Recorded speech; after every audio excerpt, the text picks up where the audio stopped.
in your head, are there little checkpoints that, like you'll be fine to 10K, you'll be fine to 20K, you've done 40K before. Is it kind of on autopilot in those early stages? Like that's all in control. It's the later part that's going to be challenging. I try not to think too much about the larger distance and just really stay in the moment and not, I think, chunking it up, even though in my mind I kind of knew, to Little Barrier is going to be about 20K, and then to Carwell is going to be another, 25K or something like that, and then Tiri's is like 20K to the end, and so I knew these things in the back of my mind, so that was hard to avoid, but it was really trying to stay on autopilot and just stay in the moment as much as I could, so that the idea of I've got 90K to swim, I've done 10K, that's great, but I've got 90K to swim, that's a long way, that wouldn't kind of mess with my head. And what's the support crew's job? Like, at what points are you ever like stopping and treating water for a bit and eating? Like, does that happen a lot? Yeah, so we had planned feeds every 40 minutes, and the crew, so there were 16 people on the crew, and 3 shifts across the support boat that was alongside me, and that would always have 1 observer, 1 feeder, and 1 driver. And one of the responsibilities of the feeder or support on that little boat next to me, this 4-meter tender, is to chuck out food every 40 minutes. And most of that was liquid feeds. We did add a little bit of solid in the mix as well. But, during that time, you're just treading water. You're not grabbing onto the boat or doing any of that to abide by the rules. And did your foot hit something in those early stages that you weren't sure what it was? Around Little Barrier?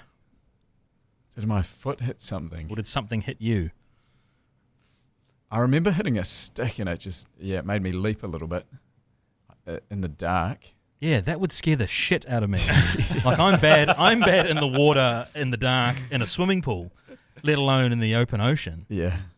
Like, I know you've done FOVO straight, and people talk about great white sharks and bits and pieces like that. But is that just like someone gives you a jump scare in the middle of the night? Like if you bump into something in the ocean like that, is that the kind of scare that it is, or is that like, fuck, there's something here, park it out of your mind? What does that look like? I think for that one, it was a bit weird because I wasn't expecting there to be anything, let alone like some driftwood that I was swimming into. If it's seaweed, I think it's kind of par for the course. You expect that, and I don't really get impacted by that at all. I've swum through jellyfish and that kind of thing, and that if it happens, it's a bit of a bugger, but it's not like I'm as kind of shocked by it anymore. So I think it has, that sensation has been dulled, like the shock of there's something's just touched me. But in this case, I totally wasn't expecting it, and it got me. Take us into the mind, because this is the part I'm most fascinated about. The mental control of you saying you're not thinking about distances, you're just, I'm guessing, very present. Like, do you have techniques or strategies to repetitively do the same thing for so long? Yep.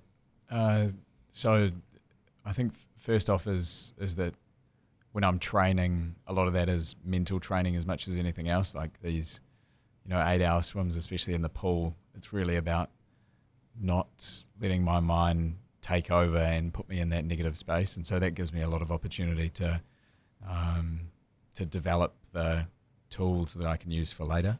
And one of the most simple ones is if my brain starts getting into this bad space, or mine, I'll let it run a lot of the time, right? Because it kind of entertains me. Just whatever thoughts come up, I'll let that come through until such a time as it gets negative, and then as soon as it gets negative, I bring it back to the present. And the easiest way to do that is just through counting, and just counting over and over and over again until you get back into that flow state, and then everything's good again. So, do you count up to a certain number, or do you just keep counting? Most of the time I just count to 2. 1-2, 1-2. Yeah. Yeah. Wow. And you're that confident with these strategies that you knew you were going to be okay? Yeah, I guess I've used them enough, and they've served me pretty well so far. I've had enough experience with doing these longer swims that the mental side, it wasn't anything that I had any doubts around, I guess. Do you practice stuff like meditation outside of the Yes, water? I do actually. Yeah. Yeah. Is that a daily habit for you or a daily pillar? In an ideal world, it Yeah. used to be. Like I did it pretty solidly for probably about 7 years or so, and just recently over the last 6 months I've been a bit lazy with it. But yeah, that helps as well. So that ability to let your mind wander and then just bring it back into... Yeah. And just to be aware of what's going on as well. Because a lot of the time if you're not aware, it can take you places that you don't necessarily want to go to, especially over a long period of time. I'm fascinated as well by those regular breaks. What's the vibe or the atmosphere like in that feeding kind of treading water period? Are people trying to rack you up, keep you calm? Are you looking for support from externals? Is each break different? Is it like a boxing fight where, like a little pep talk? Yeah, exactly. Like Got that this, sort of, Jono. yeah, that sort of stuff. Like, is that what it's like? Depends on the stage. Right. Like I did ask the crew to give me a little bit more encouragement. And yeah, from there, every time I pop my head up, like, great work, and that helps because otherwise I am in my own head. Yeah. For a lot of it. Toward the latter stages of the swim, there was some more, I guess, straightforward conversations between me and the crew. Which way? Or both ways? Oh, both ways. Right. Yeah. Because I was getting, I guess, a little bit impatient and exhausted, and I unfortunately took some of that out on the crew, and they managed to wrangle me back into a good headspace. Well, can you give us an example of that? Like, what do you mean you would take it out on the crew? Would you just give them a bit of attitude? Yeah. Why don't you get in the fucking water and do it then? Got any idea how far I've been swimming? I think one line in particular, I remember I was like, they were, telling me to do something, and I'm like, I'm buggered. Like, I've been swimming for 30 hours. It is. Give me a break, kind of thing. But yeah, I'm quite ashamed that I took some of it out on the crew. I feel like after 30 plus hours, you've got you've got some leeway to fire some verbal salvos at some people if they're encouraging for you to get a little bit more. Did I hear right that there was like a hype playlist that was supposed to be played at some point as well, like a curated group of tracks to kind of? Was that for the whole 30 hours, or was that just a little short period of time? Oh, that playlist was probably like an hour's worth of content, but the intent was that if things got to a bad place, that you could use those. I used those songs when I was training in the gym, for example, and there was like quite a mental cue that was associated with them. Love that. Yeah, and so over time I managed to build up like a really positive emotion with these songs, but I just didn't hear any of it. I think they played them, but... Can you give us a little taster of what might be on that playlist? Is it a publicly available playlist on Spotify that people can download themselves? Do a long distance swim with support crew? Yeah, what's on it? There's okay. This might surprise people. There's this song by 30 Seconds to Mars, if you know the band. Yeah. And it was the same song that I listened to when I left the country for Canada. I was moving overseas for a short period of time, for 6 months, and I played that in the plane and was like bawling my eyes out. And so I had this really kind of positive association with that song, and that was one that, when things got tough, when I was doing like a really hard gym workout, or I was blasting myself on the stationary bike or something like that would really pick me up. I fucking love that. I love that you've attached memories and moments to those songs. It's awesome. What else you got on there? Bit of Justin Timberlake, Cry Me a River. Good. Yeah, good. Some Flume. A few other kind of pick-me-ups, Rudimental and the like. Yeah. That is such a classic Shay question, and they normally fall flat, but that produce some real gold. So well done. On the Thanks, playlist. man. Yeah, but genuinely, is that available? Can people download that? I'll share it with you later. Yeah, please do. I'm like, music's my thing. Like, music's my jam. I really like it, as you can possibly tell by my enthusiasm to delve around and pick that up. The mental, the psychology, whatever it is, of swimming at night. Like, is it different? Are you able to stay as in control at night as you are in the day? Yeah, one of my concerns coming into the swim was just from a physical perspective, could I stay awake for the duration? And that was totally fine. From a like psychological perspective, I personally really enjoy swimming at night. It's really peaceful. It's just there's not a lot to distract you from what you're doing. It's really just you and the water, and especially when you're out in the middle of the ocean and you don't have the city lights, the city glow. It's an amazing experience. It must be an incredible time when you've swum through the night and the sun is rising. Like, is that a really special part of the journey? Yeah, massive boost, psychological boost to have that. It wasn't like there was this amazing sunrise, unfortunately, because it was more like rain and cloud. Yeah, right. Yeah. But no, it's definitely a boost, because I think as much as anything I knew, we've got through the night, we've got through a good chunk of the swim now, and now it's business end. Yeah. Go ahead. So I was going to say, speaking of weather, like, it's 3 meter swells and some of the support crew are spewing and feeling dog shit. How different is it for you in the water? Are you also feeling dog shit with being on the rolling waves and stuff like that? Because we gather that some of the medical support were like injecting some of the support crew with like anti-nausea stuff in those swells as well. I heard about that later, and that kind of amused me, like the imagery of my friends having their pants pulled down and just injected.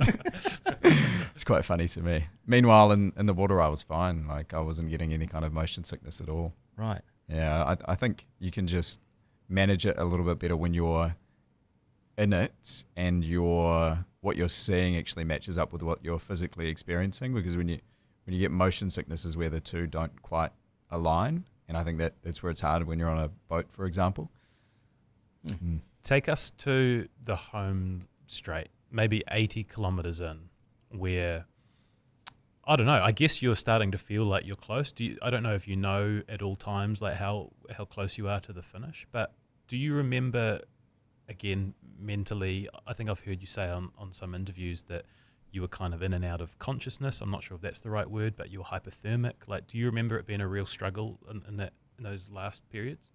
Yeah, big physical and mental struggle, I think. After, or even before Tiri passage, like it was getting quite difficult mentally. I had hoped to be at a certain point based on the tides, and when I heard that we were outside of the passage and the tide was changing, I knew that we were probably about, 5k or so behind where I'd hoped we would be. Which is a terrible idea. I shouldn't have even mapped it out in the first place, but and I didn't, but I created this expectation in my mind, but that set up a little bit of a negative headspace, and so I carried that forward a little bit through that period. And then as soon as I started seeing landmarks that were familiar to me, so the likes of the Gulf Peninsula and Long Bay, for example, I got a much stronger sense of where I was. And you might think that would actually be like kind of exciting to me because I'm coming close, but I think it was actually, it had the opposite effect, because I really wanted to get there at that point. And I think if I'd almost closed my eyes, I would have been better off, because I wouldn't have had that relativity to where I was. I think when night eventually came, and we were again behind where I thought we might have been, because we had said 30 to 35 hours, we'll probably finish around then. I said 35, but I was actually in my head, I was thinking 30 hours. I had this rough gauge, like it's been about this period of time. I didn't know exactly because I didn't want the crew to tell me. I said, don't tell me how far I've gone or time, but I was kind of, calculating it in my head. So we'd already passed that time, and mentally that kind of got to me a little bit. And then the conditions started whipping up, and my legs were just bloody sore as anything, and like shaking, and they were dragging behind me, and my upper body was like in a pretty bad way as well. And then I start, hallucinating, and so it all kind of came together for those last, I think it was probably the last 3 or so hours where we got really tough, and that's when we actually started looking at, okay, well, can we finish it Narrowneck, which was the original landing point, and then when that got revised, and I didn't quite know that at the time, like I was really just trying to put one arm in front of the other and just keep going, and really trying to stay on task. But it got revised to Takapuna, and they told me, I asked, which was a bit silly. I said, where are we going? They said, just head toward that red light over there. And that was Takapuna, which was like the revised landing point. And it was like just so far away. Yeah. In my head, I calculated it would probably take another 3 or so hours, or there or thereabouts, and to get there across a pretty short distance, but just based on the ebb tide and how I was feeling at the time, and that was super disparaging. But I was getting some really good advice from the crew. One of my good buddies, Mark, he was on the line to Phil Rush, and he said, just take it bay by bay, just chunk it down, like just keep going basically, but don't look at the wider distance. Was there any part of you at any time that seriously considered packing it in? Only at the start, funnily enough. Like after, really? Yeah, after about 20k or so. It's because I had some really bad gut distress, and I think that was a mixture of the anti-inflammatory pills that I was taking potentially with the food, and I got some pain around then as well. And I thought, if I've got this now, if I'm cramping up now, if I've got gut distress now, it's going to be hard to hold that for the next 80k or so. And had some doubts then, and then at the end, I think I was just so out of it. I was just like it was machine-like, Yeah, you said you had hallucinations. Yes. What does that mean? What do you remember them? Yeah. What was it? I had a few in particular that I remember. Like, I think at that stage and I've never experienced hallucinations before, like ever. So it was quite fun for me in a way, but it was also very surprising. And on the support boat next to me, one of my mates was wearing a white puffer jacket, which I found out later. But I was seeing a snowman, so I was turning and I was seeing a snowman. I guess because your brain just equates like the two images to be something similar. And one of my other buddies, Mark, who was on the boat, I saw him in a potato suit. So what's he up to? Weird stuff, yes. Weird time for that, Mark. Just on the snowman. Yeah. Was it the traditional carrot nose and little twig hands on the snowman? Like, did you make out that level of detail?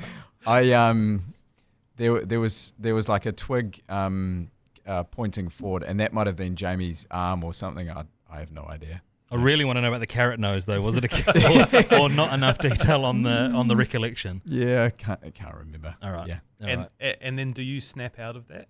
You and then you consciously aware that you were just hallucinating, and then you're back. No, I don't think it's so much that you can control it so much at that stage. They just the hallucinations just happen, and you're like, okay, well, I don't think that's real. But then I kept on seeing stuff. And you get to the hospital and you're like, hey, guys. Funny question. But I know this might sound crazy, but why the fuck was that snowman on the support crew for just that little period of time? I don't even know what an hallucination would actually look or feel like. Like, it seems like one of those things that you'd make sense of later on in the piece, but I guess when you're in the middle of it, it's just weird. Yeah, it's just like it kind of comes out of nowhere. Like another one that I had was seeing solar panels on the water, and when I saw it, I was like, okay, it's a bit weird, but then it almost kind of made sense because of, you know, maybe ripples on the water or something like that, like just your brain associating like images. I know you mentioned just before you spoke about you lost, you got a bit angry with your crew at some point. When you're recalibrating and you've got that sense of shit, it's still another 3 or 4 hours, does anger boil up inside you, or do you have to push that down and just, I don't know, to use a boxing term, bite down on the mouth guard and just go for it? Yeah, I think I was pretty frustrated, you know, and maybe some of that was good energy as long as I channeled it towards the right direction. I really did lean on my crew quite a bit there to give me some good words, because I wasn't getting myself back to that positive headspace. So it was a bloody good thing that they were able to give me some good words and actually be quite firm with me, and that set me right. And then eventually I kind of got out of my own head and just went back to, you know, machine. Yeah, and the self-control as well, to either not try harder to get there sooner, to slip back into that machine type movements is incredible control as well. Yeah, I don't think I would have had enough energy to go at a furious pace. Yeah, true. Yeah, true. Okay, so home straight now. Like, how far out did you allow yourself to, like, do you celebrate it before you get to the shore? Do you, is it like a kilometre out? You're like, holy shit, I've done this? So when the decision was made to go into Campbell's Bay, and that was a safety decision based on the size of the waves, and just basically that there wasn't any suitable landing spot for the next couple of K. I think as soon as that was made in my head, I started not celebrating, but I was starting to get a little bit of that sense of relief at that point. And then I still had a little bit of work to do to get into the beach and get past the waves, get past the breakers, and be able to stand up and walk past the waterline myself unassisted before, you know, the swim was actually marked as complete. So yeah, I don't think there was like a pre-celebration of any kind. And again, I was out of it, you know, it's just super dazed and yeah. Does it feel weird having the earth underneath your feet again after so long? Oh yeah. I mean, if you guys have seen the video of me exiting the water, like, your legs are all over the place. Yeah, like a big night out, eh? Yeah. So for those that don't know, there are certain like rules for this to be considered a record, right? Like, not allowed to touch the boat. No one can assist you. I'm making that one up, but you've got to walk past the water line once you touch down on the beach. Are there any examples of people that have gone for these record attempting swims and they've done like a huge distance like that, but then they haven't been able to actually walk past the line? They've done the old Craig Barrett, for those that can remember the Commonwealth Games, where he just could not physically do it. Yeah. He was a walker that was miles out ahead and then just so close to the end, just done. Wow. Absolutely done. Yeah, there's no examples that come to mind. No. So you weren't worried about the walking part after your legs have been sort of numb for so long? I didn't really think about it until it was happening, and then it seemed okay. My backup was to crawl out, but didn't have to. How far is that? How far is that from the waterline to where you actually need to get to? Is there a standard distance? And then if like the tide's out, you're like, oh, fuck. I've got to go further now. It's just basically where the water comes up to, right? Yeah. Right. Okay. And then, so you walk out. And how many people are there? bringing you At this home? point, they're Snowman, Mr. Potato Head, and about 50 other people. there might have been on the beach, like, again, memory at this point probably not so great, but maybe 10 or so people. I heard afterwards that there were a lot of people that were expecting it to be at Takapuna. Yeah. And so people were lining up to see me in there, or even the more optimistic types at Narrowneck. So there weren't too many people there. Some people were following in their cars, going from bay to bay, kind of just following the red lights on the IRB, which was out to sea, and using that to mark where to go. So my buddy Aaron, who took that video, he was one of those. But within a pretty short space of time, this was after I got in the ambulance, there were a bunch of people there. I didn't get to see them, but yeah, just like I saw some of the images afterwards. It was insane. It's got to be a surreal time. I'm assuming these other long distance swims, you weren't in as bad a state at the end. Like, was this a lot worse than those other ones? Yeah, like I've definitely felt physically in quite a bit of pain at the end of other long distance swims. Taupo, I lost my legs at the end of that one, but still managed to kind of eat my Vegemite sandwich at the end of it and not go into a hospital. And Cook Strait, I had some really bad kidney pain and pissed blood back later, but again, I wasn't in hospital or anything like that, so it was kind of next level in terms of the physical sensations. And how long after you finish are you able to appreciate what you've done? Is it when you're in hospital with the sort of IV drip all linked up, like, or was it straight away? In the ambulance, like I did get a real sense of pride, like of just what we had done, pride for both my efforts and the crew's efforts. I was there with Ivan, Marcel, who were part of the crew, and my wife Sarah, and they were asking, what are your thoughts, or something to that effect, and I was really proud.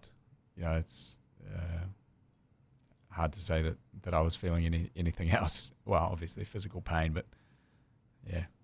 We've done a 96-hour fast in the past, and coming back to eating solid foods is like a gradual process.